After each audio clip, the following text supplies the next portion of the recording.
Bonjour à toutes et tous, salut Mathieu, Bonjour Sylvain, ça va bien? ça va bien merci. Alors aujourd'hui, épisode numéro 3. Le thème de cette vidéo, ça va être ce que l'État peut faire et ce qu'il ne fera jamais. Ouais, exactement. Dans les deux premiers épisodes, là, on prévoit déjà les épisodes à l'avance, donc on sait de quoi on va en parler. Puis, pour le petit refresh, le petit remind, là, dans le premier épisode, on parlait de comment devenir, pourquoi être un citoyen prévoyant en 2026.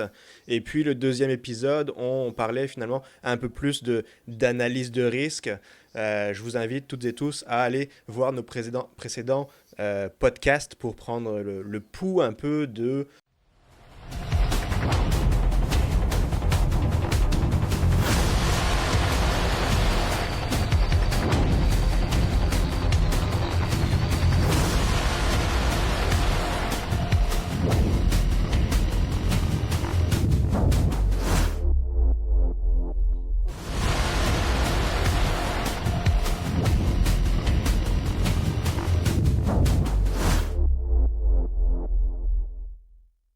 En cas de crise majeure, est-ce que qu'est-ce qu'on peut réellement attendre de l'État?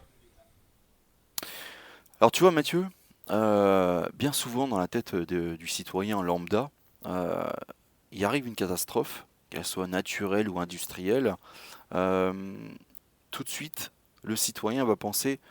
Bah, de toute façon, l'État, les services de secours, voilà, l'État a tout préparé et va venir nous sauver. Or, c'est malheureusement pas forcément immédiat. Et ça, on le verra par la suite, en tout cas dans ce podcast. On va développer tout ce processus-là, justement, dans ce podcast. Par contre, je tiens à souligner que cette vidéo, euh, ce podcast, il n'est pas anti-étatique. On, voilà, le système a ses limites et on est justement en train de, on va justement parler de ces limites-là dans ce podcast. Voilà, c'est Ouais, pas, exact. on n'est pas en train de faire un jugement sur les services de secours et toute la logistique que l'État peut mettre en place. Excellent, merci Sylvain pour ta réponse. On va pouvoir continuer directement avec ce qui s'ensuit tout de suite. On a toujours cette image d'une crise qui arrive, quelle qu'elle soit, hein, que ce soit une catastrophe, naturelle ou humaine ou technologique. Puis on a toujours l'image de quelqu'un qui arrive, un peu comme dans le cinéma, dans les séries, là, où on a quelqu'un en uniforme là, qui vient frapper à ta porte et qui vient t'annoncer la nouvelle. Mais est-ce que ça se passe réellement comme ça dans les faits? Alors, oui, c'est vrai, on a cette image-là du pompier qui vient à 3 heures du matin sonner à toutes les portes pour dire qu'il faut évacuer. Non, en fait, alors, ça se passe un peu comme ça quand même, il faut le reconnaître. Je prends l'exemple, admettons, hein, d'une fuite de gaz dans un immeuble. Évidemment que les services de secours vont frapper à toutes les portes, ça c'est une certitude. Ils vont même s'assurer que chaque logement est bien vide. Donc voilà, donc ça oui voilà, ça se passe aussi un peu comme ça. Mais on va dire un quartier résidentiel, non, ça se passe pas vraiment comme ça. Ils peuvent pas être partout. C'est bien ça C'est ça, ça va dépendre de le la drame. grandeur, de la superficie, en fait, Exactement. de la catastrophe ou de l'aléa qui survient à ce moment-là. Tout à fait. Et donc cette image, effectivement, elle est véhiculée par le cinéma, par les séries. Bah, tu vois, il n'y a pas Bruce Willis qui va toquer à ta porte pour venir te sauver, tu vois. Exact. Donc, mais tout ça, si tu veux, c'est l'image en fait qui est renvoyée par, comme on l'a dit, hein, par la télé, par les écrans. Donc après, tu as aussi tout ce qui va être discours politique en temps de crise. Euh, Ouais, puis tu bien sais, tu sûr. reparles justement, je vais rebondir sur ça, les discours politiques, où des fois on a tendance, surtout dans dans le monde d'aujourd'hui, où on veut tout de suite de la réponse, on veut tout de suite du discours et autres, et on veut absolument que le politique nous donne une réponse qu'il n'a Tout pas à hein, dans fait. les faits, parce il est même pas arrivé sur le terrain, puis finalement, ben, on va dire par la suite que, ah, mais là, il a changé son discours, il a changé sa réponse, ben oui, mais c'est parce que on n'y a pas forcément laissé le temps d'aller sur le terrain pour voir ce qu'il en est afin qu'ils puissent construire une réponse qui va être adéquate à la situation. Tout à fait. Mais en amont, les politiques vont te dire ne paniquez pas, nous sommes là, nous gérons la situation pour éviter justement ce vent de panique. Ouais, exact. Et Vent de panique, probablement, effectivement, on le voit souvent. Est-ce qu'ils veulent rassurer la population? bah, en fait, si tu veux, alors rassurer la population,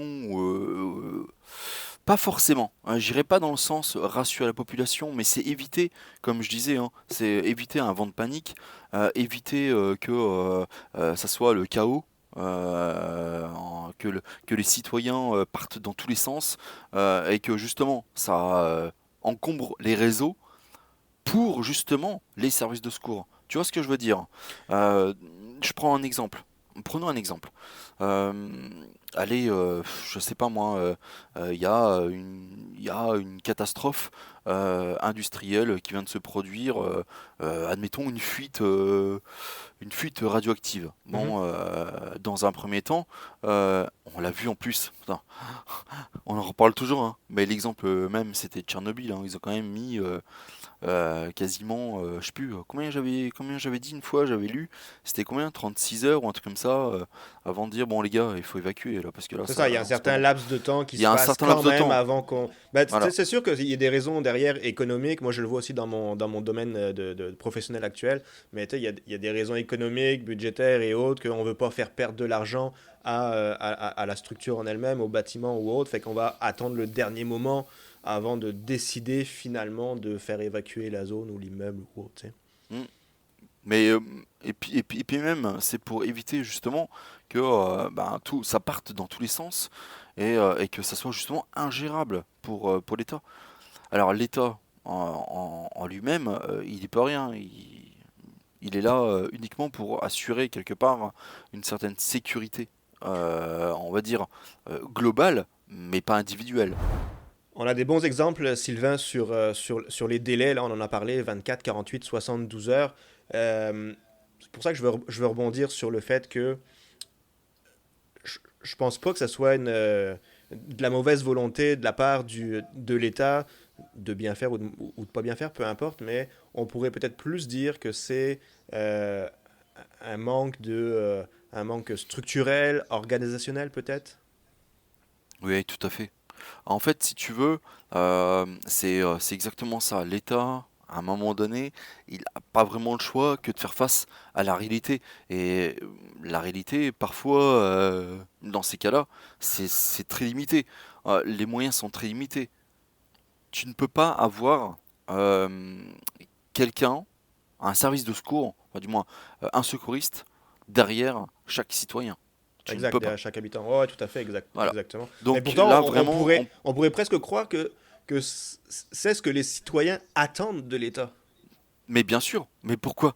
Bah, parce que tout simplement, bah, alors sans Paye parler des des gens taxes. qui ne sont pas prêts, mais voilà, exactement. Je paye mes impôts, tu me dois ma sécurité, mais ma sécurité, celle du voisin, je m'en fous, hein, mais ma sécurité. Donc sauve-moi. Mais c'est pas comme ça que ça se passe. Ouais, alors que finalement, L- c'est plus, on paye pour avoir une assurance collective et non pas C'est individuelle. c'est exactement ça. C'est exactement ça. Et c'est bien ça le drame, hein. Les gens attendent. Les gens attendent d'être sauvés. Pour la plupart, on le voit. Je peux encore te donner un exemple. C'est Katrina.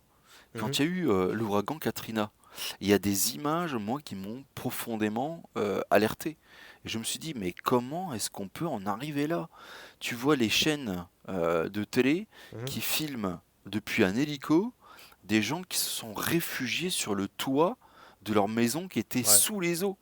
Et tu te dis, mais en fait, ils attendent quoi? Enfin, ils ont attendu quoi pour évacuer? Ils ont attendu les secours. Mais Mhm. je sais pas, je commence à avoir une crue dans la maison, mais je suis le premier à avoir mis les voiles depuis longtemps. Non, mais Mais clairement, puis on en a parlé la dernière fois dans les autres podcasts, mais tu sais, on parlait de décision, puis je pense que avant de, tu sais, on fera pas les podcasts là, mais avant de parler ou de penser à un sac d'évacuation, aux outils, aux fournitures, mais penser à c'est quoi ma stratégie d'évacuation, à quel moment je vais devoir évacuer. C'est exactement ça. Alors j'ai envie de dire, il y a trois catégories. Il y a trois. Là, par contre, c'est vraiment, t'as trois types de personnes dans ces cas-là. T'as celui qui a senti le truc venir et donc, il a évacué depuis un petit moment. Tu as celui qui se dit, bon, on va voir comment que ça se danse, on va rester encore un peu, on va voir, parce que je veux pas quitter la maison tout de suite, je suis pas prêt, voilà, et qui se rend compte à un moment donné, qui dit non mais là il est vraiment le temps de partir parce que là c'est plus possible, là on va risquer nos vies pour rien. Et puis t'as ceux qui attendent encore les secours et Ouais. qui se retrouvent du coup sur le toit de la maison Ouais. à Ben, espérer d'être puis il y en a sauvés. il y en a plus qu'on croit hein, qui sont comme ça, parce qu'ils pensent être peut-être même bien préparés, alors que finalement Oui, mais alors, ils le sont pas euh, tout. j'ai envie de te dire, il y a aussi cet aspect psychologique. Prenons toujours l'exemple Katrina, hein, il est frappant cet exemple. Mais en même temps, c'est tous les ouragans et à chaque fois qu'il y a Ouais. il y a des crues, des inondations, etc., c'est toujours le même schéma. Les gens, ils sont pour certains très matérialistes. Écoute, c'est toutes nos affaires qui sont dans la maison, on ne va pas évacuer, on va tout perdre. Ouais, mais attends, ta maison, dans 3 heures, elle est sous les eaux.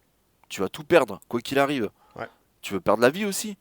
Non, bah alors à un moment donné, je sais pas, sauve-toi. C'est ça, il faut Euh, prioriser là, l'humain, environnemental, structurel. Là, ça devrait venir à la mais t'as fin, mais je comprends ça. C'est Hein. ça, mais t'as des gens coûte que coûte qui vont Mhm. rester jusqu'au dernier moment en se disant bon bah ça va se stopper et puis bon bah voilà on va essayer de sauver ce qui est encore sauvable, mais quand tu vois ce qui se passe et que tu te retrouves sur le toit de la maison en fait tu te dis bah en fait j'ai fait tout ça pour rien puisque tout est perdu et puis alors là par contre Ouais, ils mais attendent des heures avant d'être secourus.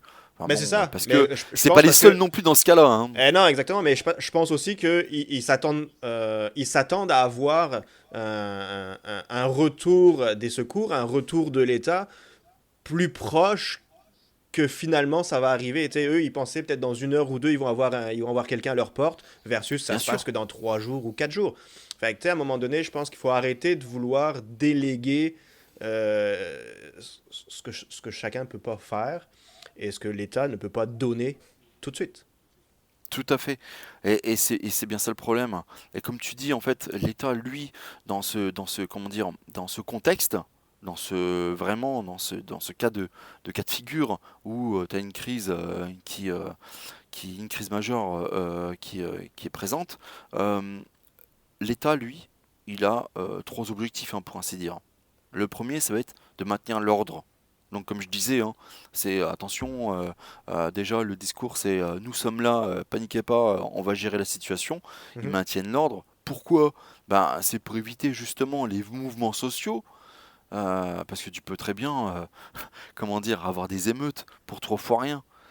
Donc, tu vois, c'est vraiment, on est là, enfin, du moins, l'État est là pour maintenir l'ordre dans un Non, premier temps. ça arrive vite, hein, parce qu'on dit souvent on est à 9 repas de l'anarchie. Donc 9 repas, c'est 3 jours. Puis C'est ça. passer ça, oublie ça, là, on va tomber direct justement dans le chaos. Hein. Puis on l'a vu justement au Venezuela, on l'a vu dernièrement, hein, en début d'année, là, quand il y a eu Maduro qui a été repris par le président américain. Fait que il y a l'effet Mhm. derrière.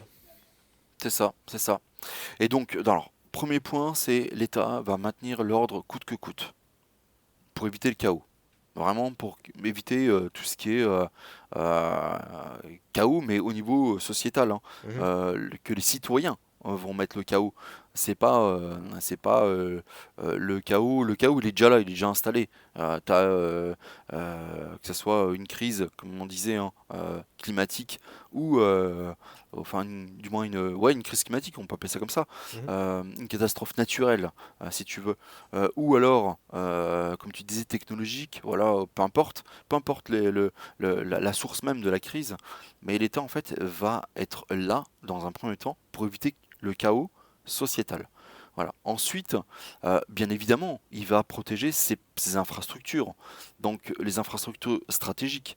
Donc ça va concerner quoi? Ça va concerner tout ce qui va être réseau énergie, comment dire, le système de communication, les systèmes de distribution d'eau potable, Ben, etc. Tout ça, c'est en ça, tout fait, ce que je disais à la collectivité, c'est ça. à tout le monde finalement, et pas non plus, et pas individuellement.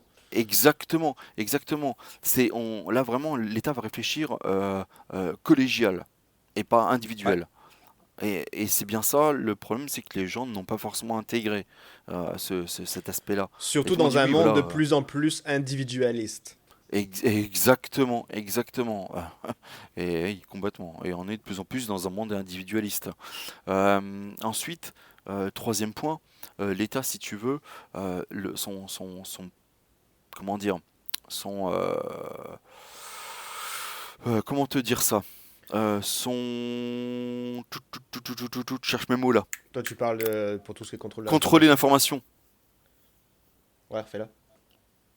Contrôler l'information, ouais. Tu vois, les consignes officielles pour éviter la panique, tout ce qu'on disait, quoi, en fait, juste avant, en fait.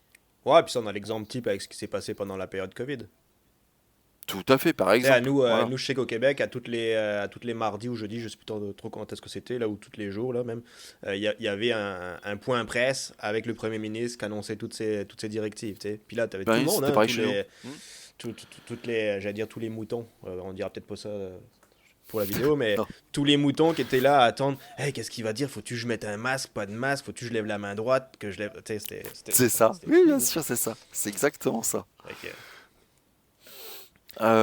Donc, troisième point que l'État tient absolument, ça va être à contrôler l'information pour justement donner les consignes, pour éviter la panique, donc maintenir l'ordre, ouais. contrôler l'information et protéger ses infrastructures. C'est vraiment les trois piliers que l'État va prioriser avant de venir sauver Bernard sur son toit. Ouais, exactement. C'est pour ça que moi je disais que l'État gère. Tu sais, oui, je parlais de collectivité.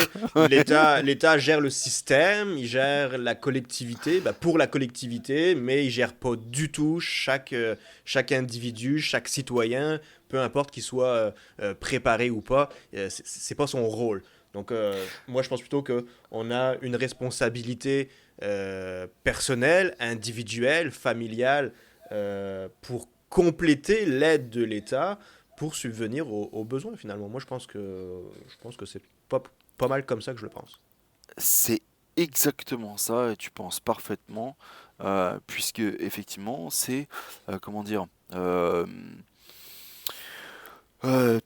tu peux critiquer, hein, la critique est facile, mais si tu te rends compte de la logique du système étatique quand ça se met en place euh, avec ces trois piliers, hein, comme je l'ai énoncé Mhm. tout à l'heure, euh, tu te rends compte en fait que l'État, il joue collectif et il joue pas individuel, hein, Exact. comme Ouais, on n'a ouais. pas arrêté de le dire depuis le début. Je pense que ça, si le monde le comprend, tu sais, ils vont savoir ce que les limites finalement, ils vont comprendre, ils vont savoir les limites de l'État et ils vont pouvoir être proactifs sur leur préparation individuelle, familiale et peut-être même collective au niveau de la ville, du village où est-ce qu'ils habitent, de la communauté où est-ce qu'ils sont. Donc, je pense que, encore une fois, c'est de comprendre les limites de ce que l'État peut faire C'est ça. et peut pas faire. Voilà. Une fois que tu as compris ça, en fait, c'est tu sais ce que tu peux attendre de lui et ce dont tu ne peux absolument pas comment dire espérer de la part de, de, de cette logistique même que l'État va mettre en place. Ouais, justement, Sylvain parle. Développe-moi un peu, développe-nous, là, parce que je parle avec au nom des auditeurs, auditrices qui nous regardent. Mais j'aimerais ça qu'on développe justement ce que l'État ne fera jamais. Tu sais, pour enlever un peu peut-être les idées reçues, les mythes ou Tout à autres, fait. comment on pourrait développer ça? Eh ben, part du principe que l'État ne pourra jamais sauver tout le monde. Ok, on n'est Voilà. pas dans un film hollywoodien, hein.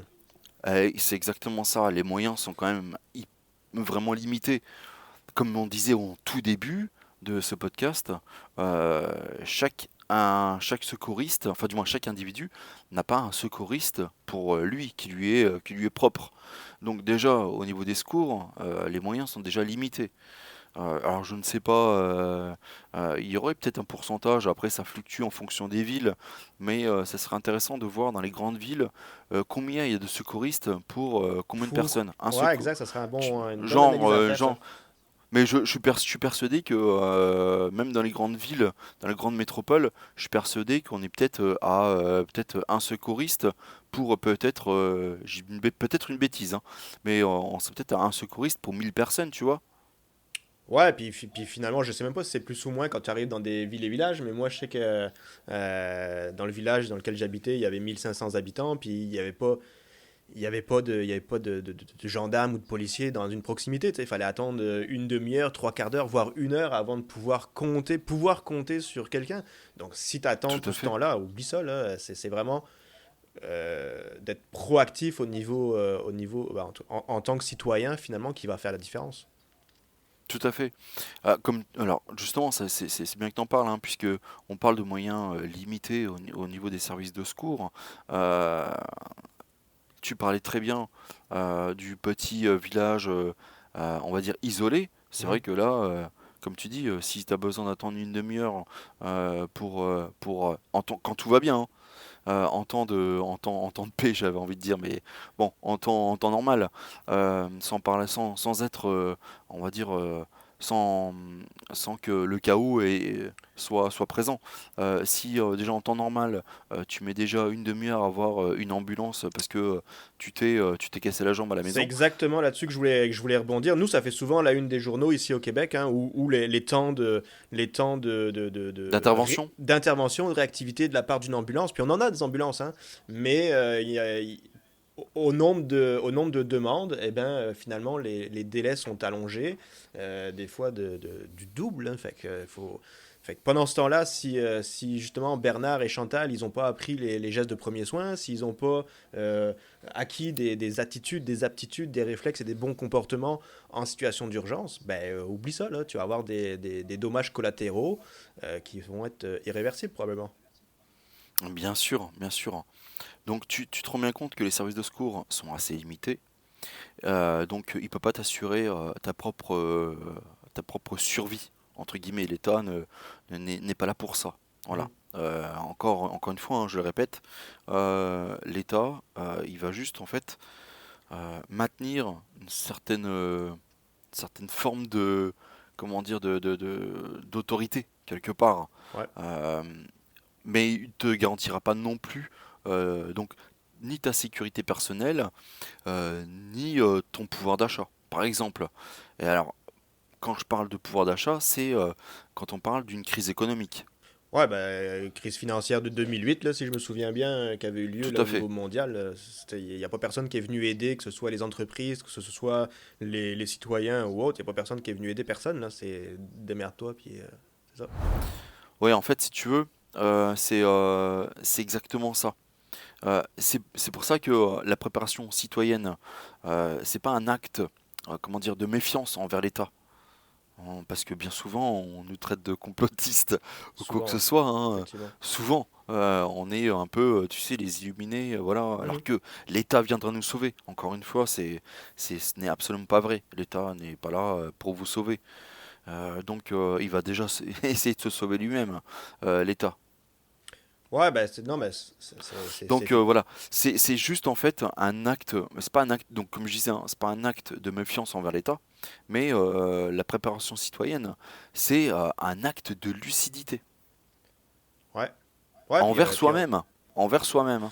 ouais, puis on a des responsabilités. Hein. On a des responsabilités envers exactement nous-mêmes, envers notre famille, encore une fois, envers du monde. Mais je pense que Tout à fait. euh, tu sais, on peut pas dire que l'État fait ou fait poche.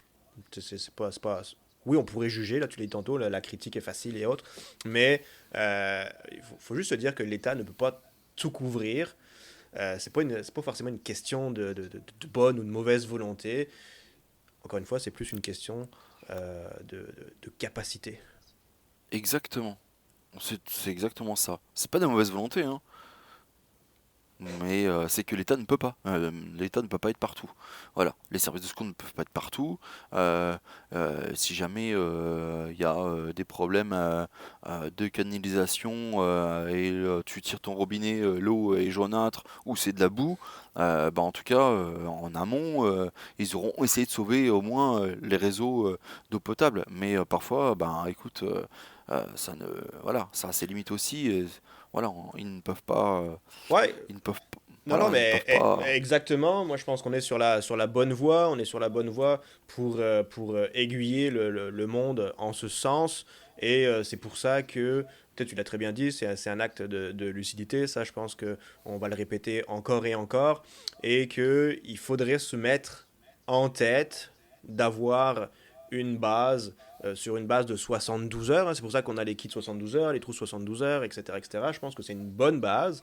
Si l'État, les secours arrivent avant, ben, tant mieux, mais il faut être prêt à pouvoir subvenir à nos propres besoins, que ce soit physiquement, mentalement, psychologiquement, ju- tu sais, j'allais dire jusqu'à 72 heures, et plus, mais au moins sur une base de 72 heures. Tout à fait, c'est ça. Donc effectivement, euh, comme tu disais, hein, on va parler de piliers parce que ici dans ce podcast, euh, dans le repère des veilleurs, on aime beaucoup finalement les piliers. Et donc si on parle, si on prend par exemple le premier pilier, ça va être l'autonomie de base. Donc comme tu disais, hein, ça va être de l'eau, de la nourriture, tout ce qui va être énergie. Donc on peut parler donc de, je ne sais pas moi, de chargeur externe, au moins pour avoir de la batterie sur ton téléphone. Mhm. Ça va être quoi? Ça va être aussi des lampes frontales, hein, puisque encore une fois, les crises n'arrivent pas forcément plein jour. Ouais. Mais il faut y Pas en penser, plein hein, jour, pas que quand il fait beau, pas quand il fait voilà, chaud, ça il- arrive n'importe quand, hein. La voilà. nuit, Enfin, l'hiver, et quand il pleut, peu importe. alors j'ai envie de te dire, c'est juste une boutade, hein, Mathieu, tu vas rigoler, mais en même temps, un ouragan, ça n'arrive jamais quand il fait beau. Voilà, c'est En effet. voilà. Euh, donc si on prend le principe de l'ouragan, c'est rare qu'il y ait un ouragan avec un beau ciel bleu. Donc voilà, mais c'est vrai, tu as totalement raison. Tout n'arrive pas en plein été, tout n'arrive pas en plein jour, et chaque crise a son lot de difficultés. Et voilà. Et donc c'est pour ça que le minimum vital, ça va être quoi? Ça va être bah, de l'eau, hein, comme je disais tout à l'heure, de la nourriture, tout ce qui est système énergétique. Mhm. Euh, Ça va être aussi euh, tout ce qui va être médical. Admettons, tu as un traitement longue durée, et j'espère que tu as un petit peu de stock avant d'évacuer ta maison, euh, parce que sinon ça va être un peu embêtant, hein, c'est Ouais, toujours chiant puis en plus, tu de... sais, genre, tu parles de médical. Moi, je pense tout de suite aux personnes vulnérables, hein, qu'ils soient âgées Tout à fait, bien ou sûr, autres. tout Mais tu à sais, il faut fait. pouvoir, si je suis tout seul étant âgé, il faut que quelqu'un puisse m'administrer mon médicament, quel qu'il soit. Et là, de là, c'est toujours bon d'avoir un réseau d'entraide, de proximité, les voisins, si j'ai pas de la famille proche, ou un peu plus loin, mais d'avoir quelqu'un qui peut venir m'aider en tout temps. Et juste, oui, voilà, c'est ça, c'est exactement ça. Et donc le deuxième pilier, tu viens de le dire, c'est le Ah, réseau social. ouais, tout à Le fait. réseau social, donc ça va être la famille, ça va être les amis, les voisins, les gens sur qui tu peux compter. Donc tu sais, ça reste quand même à maille humaine, c'est cette histoire, puisque tu vas créer en amont justement ce lien, on n'arrête pas de le dire, hein, Mhm. mais se créer un lien, une petite communauté. Alors, communauté, c'est peut-être un bien grand mot. euh, on va dire se créer un cercle d'entraide.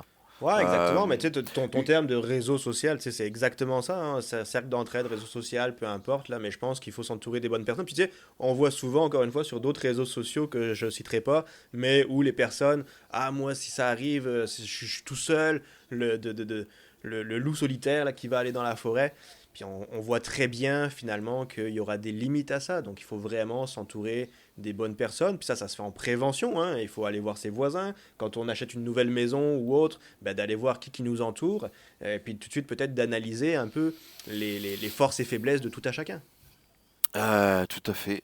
Alors, on parle hein, bien souvent de réseaux sociaux. Bah, moi, je préfère parler de réseau social et pas de communauté parce que Ouais. communauté, ça fait vraiment, tu sais, tout de suite une masse. Ouais. C'est pas forcément. On demande pas à nos auditeurs de se constituer, de mobiliser un village entier. Non, non, non, c'est pas ça l'idée. L'idée, c'est vraiment voilà les gens qui sont proches. Donc, Ouais. bah forcément, ça va être la famille au cercle restreint. Ça va être donc les amis qui sont en face, les voisins, Ouais. c'est Ouais. des amis aussi. Tu vois, c'est vraiment voilà, ça va se Ben, jouer encore une fois, il faut être à proactif. Là, 4-5 maisons, pas plus, hein. Exact. Tu sais, moi, je pense qu'il faut être proactif encore. Faut arrêter C'est ça, de penser que tout va arriver par l'aide du bon Dieu, comme on pourrait le dire pour les plus religieux, là.